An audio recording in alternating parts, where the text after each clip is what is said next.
Tudo bem com vocês? Esse é mais uma videoaula para os meus alunos do terceiro ano do ensino médio, onde nós estamos resolvendo os exercícios da apostila, e essa é a última videoaula referente ao terceiro bimestre, fazendo então os últimos exercícios da apostila.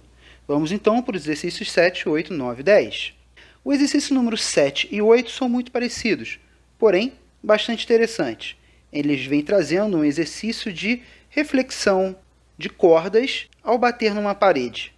Então vamos ler o enunciado e lembrar um pouco da parte teórica que fala sobre isso. Então, número 7 diz o seguinte: a figura mostra um pulso que se aproxima de uma parede rígida, onde está fixada a corda. Então está ali um pulso, e essa corda, o exercício diz que está fixada. Essa é a palavra mais importante do nosso exercício, por incrível que pareça. Vamos continuar lendo. Supondo que a superfície reflita perfeitamente o pulso, deve-se esperar que, no retorno, após uma reflexão, o pulso assuma a configuração indicada em... Então, a gente tem aqui várias alternativas, já A, B, C, D e E. Depois de fazer o porquê da coisa, eu vou ensinar para vocês um modo rápido de fazer isso. Mas, conforme eu sempre digo, gravar as coisas não é bom entendê-las, tudo bem? Então, vamos para o quadro aqui para vocês entenderem como funciona essa reflexão de cordas fixa numa parede. Então, aqui no quadro, vamos fazer rapidamente aqui só uma onda qualquer para vocês perceberem o que acontece. Isso tudo já foi explicado na parte teórica, mas vamos falar dela rapidinho de novo. Bem, eu desenhei uma onda que não é a onda do exercício número 7, tá? Então, só para vocês não se confundirem, eu vou até apagar aqui somente para mostrar para vocês. E essa corda aqui, que eu poderia ter desenhado numa outra cor, mas eu acabei desenhando em preto mesmo, ela está fixa, ela está presa, ela não está solta. Então, o que acontece? Qual é o primeiro ponto da corda que vai bater na parede? Vai ser esses pontos que estão aqui, toda essa parte aqui de cima, correto? Então, o que vai acontecer? Vai acontecer a terceira lei de Newton. Qual é a terceira lei de Newton? Ação e reação. E aonde essa terceira lei vai ocorrer? Aqui. Como assim, professor? Como assim vai ocorrer ali? Fácil. Ela não está fixa? Então a corda, quando chegar aqui, vai fazer uma força sobre a parede, tentando empurrar a parede para onde? Para cima. Por quê? Porque o pulso está em cima. Então, quando ela bater aqui, vai querer continuar para cima. Então, ela vai empurrar a parede para cima. Só que ela está fixa, então a parede não se move também. Então, o que a parede vai fazer? Vai fazer uma reação a essa força, jogando a corda, o pulso da corda, para baixo. Então, o pulso da corda, quando volta, ela volta oposto ao que ela tinha antes. Se ela estava por cima, na volta ela vai vir por baixo, sendo mais ou menos isso aqui, né? Vou até desenhar aqui, vou apagar essa parte, e ela vai ser nesse formato aqui. Então, deu para entender. Outra coisa que vocês têm que prestar atenção é essa aqui. Olha só a parte da frente. Não estava no início aqui, ela não estava vindo para a direita? A primeira parte que vai bater na parede vai ser essa. Então, a primeira parte que vai refletir vai ser essa. Então, quando ela voltar aqui para a esquerda, ela também tem que ser a primeira parte. Então, se vocês quiserem gravar, é o seguinte, ela está fixa, não é? Então, é só você colocar ela ao contrário, para baixo, e virar o pulso, só isso.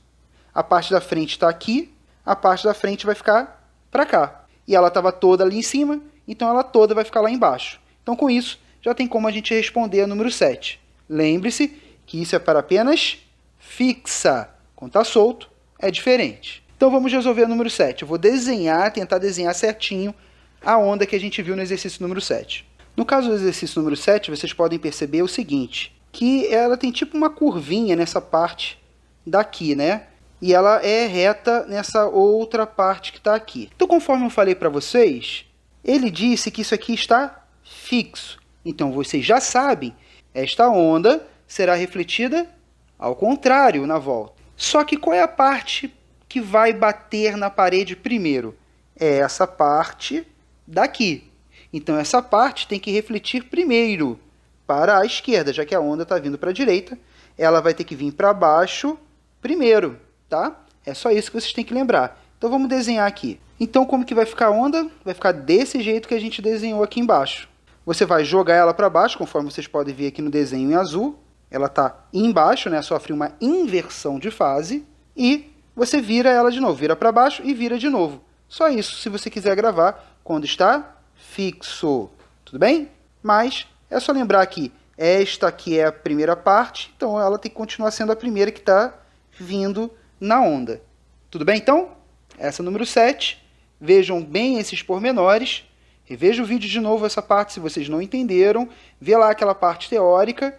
E aí, vocês vão estar aptos para fazer exercícios parecidos com esse. Então, a resposta é a número 7. Vamos ver qual que se encaixa. Então, de acordo com o que a gente viu, a letra A não é, que é a mesma onda, né? A letra B também não é, só está virada e em cima. A letra C muito menos, porque aqui a gente está vendo 2 picos de onda. E a letra D é justamente a que a gente está querendo. Justamente o que a gente viu lá no desenho no quadro. Então, só para mostrar o desenho no quadro e o desenho aqui na apostila. Então, a resposta correta, letra D. Beleza? Então, vamos para a número 8. Repare que a número 8 é muito parecida com a número 7. Mas, vamos ler o enunciado. A imagem abaixo mostra uma onda que se propaga em uma corda que possui a extremidade à esquerda livre. Preste muita atenção nisso.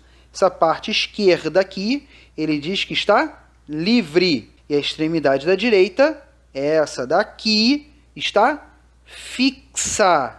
Marque a alternativa que traz a informação correta a respeito das possíveis reflexões sofridas pelo pulso. Então, sabendo a teoria, é só agora uma certa interpretação de texto.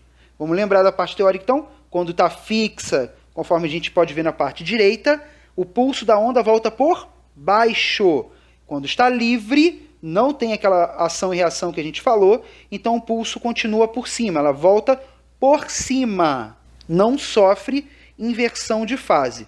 Claro que se o pulso estivesse por baixo, iria voltar por baixo, né? Isso é óbvio. Então, letra A. Em todos os casos, aqui eu dou uma dica para vocês que vale para o vestibular. Sempre que um exercício fala em todos, nunca, sempre, colocando uma sensação de amplitude para tudo que acontece, com certeza você precisa investigar melhor. Provavelmente ela vai estar errada. 90% desses tipos de questão, quando vem todos, sempre, nunca, essas palavras desse jeito, geralmente, 90% dos casos, ela não é a resposta correta.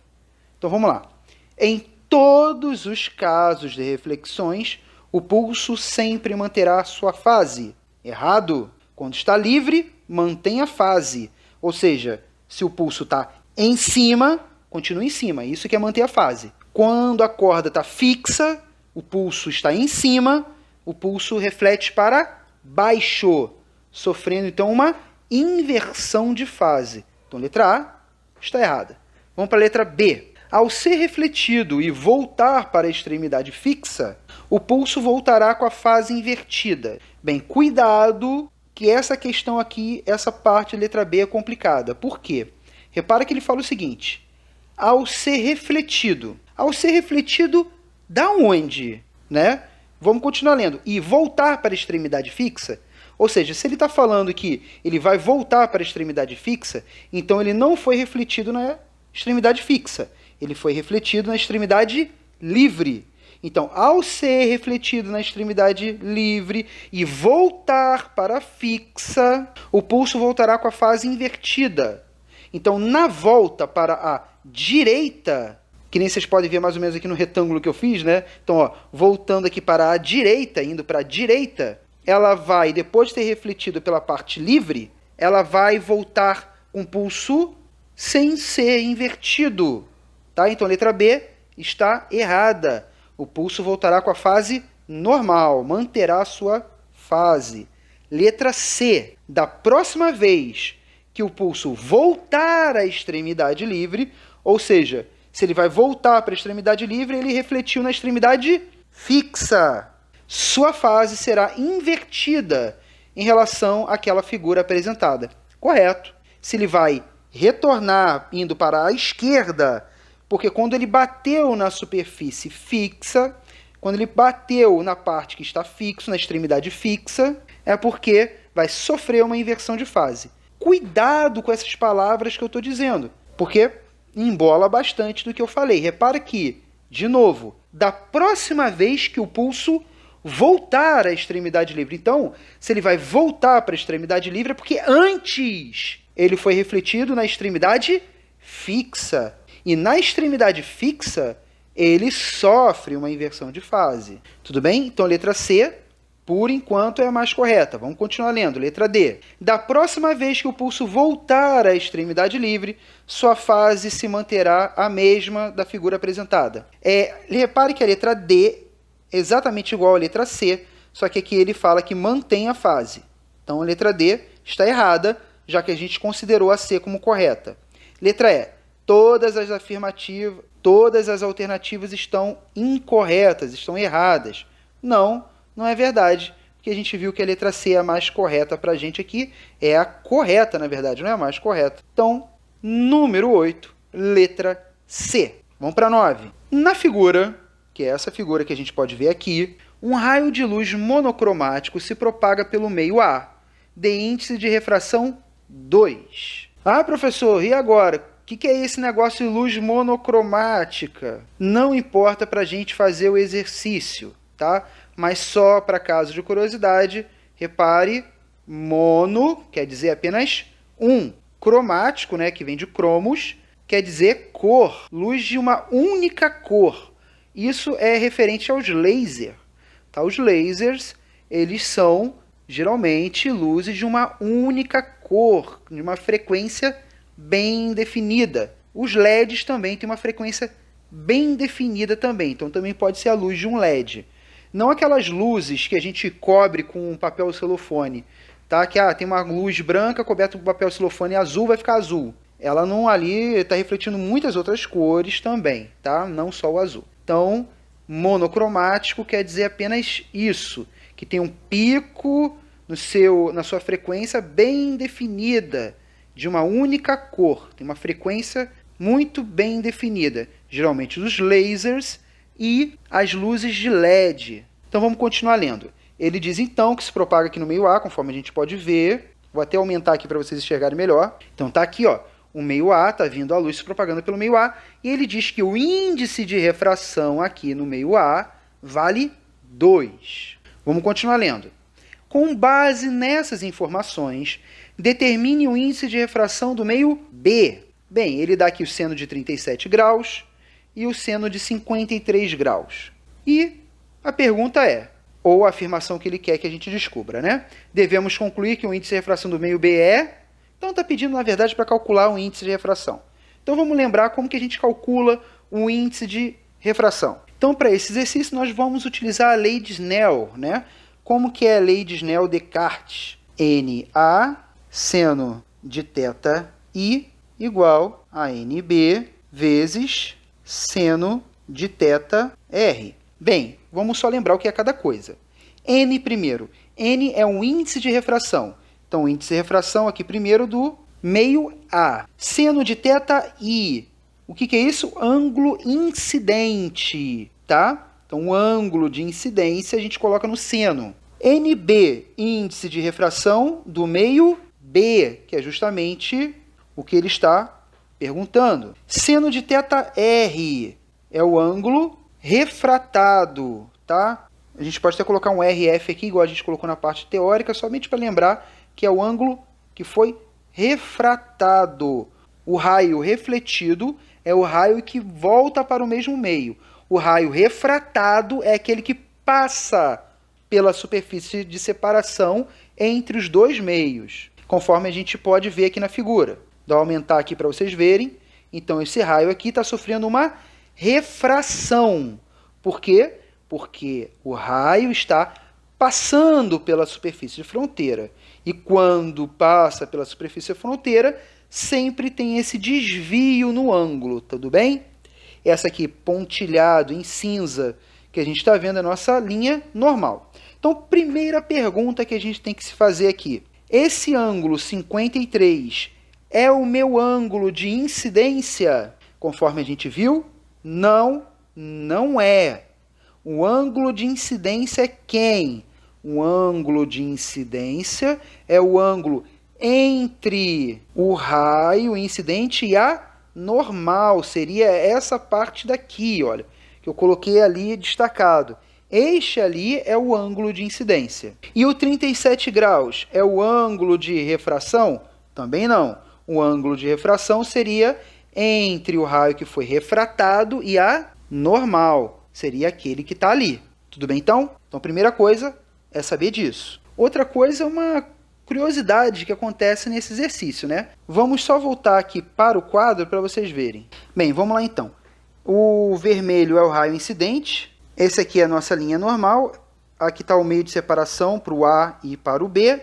E aqui ele está dizendo que a gente viu que vale 53 graus. Só que a gente percebeu que, na verdade, o ângulo de incidência é esse aqui. Esse aqui que a gente quer saber. Então, como eu já falei com vocês diversas vezes, da superfície de fronteira até a linha normal, tem que ter quantos graus? 90 graus, não é verdade? Então, se aqui já tem 53, quanto que vale para chegar aos 90 graus? Vamos fazer a conta.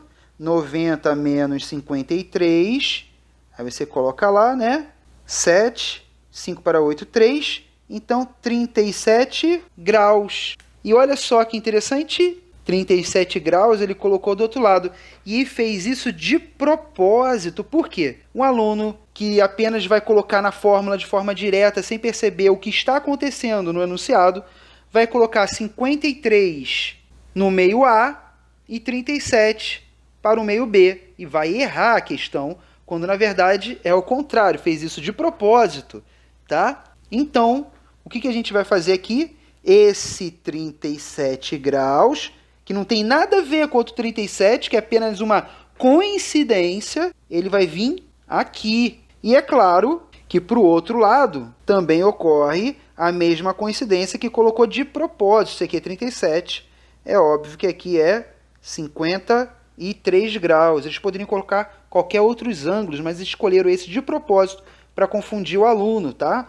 Então, este 53 aqui, que não tem nada a ver com esse 53 daqui, ele vai vir para esse θ daqui. Até diminuir aqui o zoom para vocês perceberem o que a gente está fazendo. Entenderam qual é a pegadinha desse exercício? Tome muito cuidado com isso. Agora, na verdade, é só substituir na equação e fazer a conta. Ele diz que o índice de refração no meio A vale 2, que nem está dizendo aqui, ó. O índice de refração vale 2, lá do meio A. E ele diz que o seno de 37 é 0,6 e o seno de 53 é 0,8. A gente vai usar todos esses dados e vai saber então quanto que vale. Vamos lá colocar na fórmula e fazer a conta. Então, NA ele diz que vale 2. Então, a gente vai substituir. Vezes seno do ângulo de incidência, que é 37 graus. Igual NB, que ele não sabe quanto que vale, que ele quer descobrir. Então, a gente repete. Vezes o seno de 53 graus. Então, vai ficar 2 vezes seno de 37, ele diz que vale 0,6. Então, a gente coloca aqui, igual NB vezes o seno de 53, ele diz que vale 0,8. Então, a gente coloca aqui. Pronto. E agora, se está multiplicando 0,8, vai para o outro lado, dividindo. Vai ficar NB igual a 2 vezes 0,6, tudo isso dividido por 0,8. Ah, professor, por que você não multiplicou logo aqui 2 vezes 0,6? Por causa de uma coisa bastante interessante. Aqui tem 0,6 e aqui também tem 0,6, não tem? Então corta aqui, ó. Que beleza. Né? Você pode fazer isso também, tá? Sai a mesma coisa. Então, 2 vezes 6, 12. 12 dividido por 8. E 12 dividido por 8 dá quanto? Dá 1,5. Então, o índice de refração no meio, 1,5. Vamos ver qual é a letra. Então, a gente pode ver aqui que é a letra E, 1,5. Então, agora, vamos para a nossa última questão, a número 10. A número 10 diz o seguinte: marque a alternativa correta a respeito do fenômeno da refração da luz. Letra A. A refração é caracterizada pela mudança de meio de propagação da luz, que sempre ocasiona aumento em sua velocidade. Será? Bem, a primeira parte está correta. A refração da luz é caracterizada pela mudança de meio, conforme a gente pode ver aqui na figura. Muda de um meio para o outro, é refração. Mas será que sempre, olha aquela palavrinha que eu falei para vocês, sempre aumenta a velocidade? Se vem a palavra sempre, 90% das vezes está errada, né? Ah, professor, mas como que eu vou saber que as outras 10? Não vai, você tem que entender a questão também, né? Mas se fosse chutar, eu não chutaria essa por causa dessa palavrinha sempre. Então, não, tá, pessoal? Pode e, na maioria das vezes, diminuir a velocidade, por exemplo, quando está do ar para a água, diminui a velocidade. Se for o contrário, na verdade, aumenta. Então, pode aumentar e diminuir sua velocidade, dependendo se ela está indo do meio mais refringente para o meio menos refringente, ou o contrário. O que é isso? Mais refringente para o meio menos refringente? É o índice de refração do meio, tá? Indo para um índice de maior refração para um índice de menor refração, tudo bem? Então, letra B. O índice de refração é definido como sendo a razão entre a velocidade da luz em um meio qualquer e a velocidade da luz no vácuo. Bem, eu vou abrir aqui a parte teórica da apostila para vocês verem a fórmula do índice de refração. Então, conforme a gente já viu, o índice de refração é calculado pela velocidade da luz no vácuo dividido pela velocidade da luz no meio. E aqui está ao contrário, né? Então, como sendo a velocidade da luz em um meio e a velocidade da luz no vácuo. Então, está ao contrário só, mas está errada por causa disso. Letra C. A lei de Snell só pode ser aplicada quando a refração ocorre entre o ar e um meio qualquer. Bem, se vocês forem lembrar da número 9 que a gente acabou de fazer, aqui não está falando nada que é o meio ar ou outro meio qualquer, e a gente continuou fazendo a lei de Snell. Então, letra C está errada. Não é entre o ar e qualquer meio, é entre quaisquer meios. Letra D. Na passagem do maior para o menor índice de refração, a luz sofre um aumento em sua velocidade. E a letra E. Na passagem do menor para o maior índice de refração, a luz sofre um aumento em sua velocidade. Então, a letra D e E são justamente opostas umas à outra. Então, se eu considerar a D como certa, a E está errada e também vice-versa. Vamos analisar essas duas para saber quais que estão certas. Vamos só olhar novamente o exercício número 9. Ele é muito bom para a gente entender algumas coisas, tá? Então, olha só. O que a gente viu na número 9? Que o índice de refração do meio A vale 2. Está aqui. Tá? Então, ó, lembre-se. Verifique um ângulo aqui. Ó. O índice de refração no meio A vale 2. E o índice de refração no meio B? 1,5. Menor, não é? Menor. Então, aqui o raio está indo de um índice de refração maior para um índice de refração menor. E o que eu sei da velocidade aqui? A velocidade está aumentando. Por que eu sei disso? Porque ela está fugindo da normal. Sempre que o raio estiver fugindo da normal, pode escrever aí para vocês lembrarem, sempre que isso ocorre, é porque a velocidade está aumentando. Então, quando sai de um índice maior para um índice menor, a velocidade vai estar aumentando. E se a gente colocasse a setinha ao contrário aqui? Estaria indo de um índice menor para um índice maior, de 1,5 para 2. E aí a velocidade, conforme vocês podem ver, a vermelha aqui está chegando mais próxima da normal do que estava antes.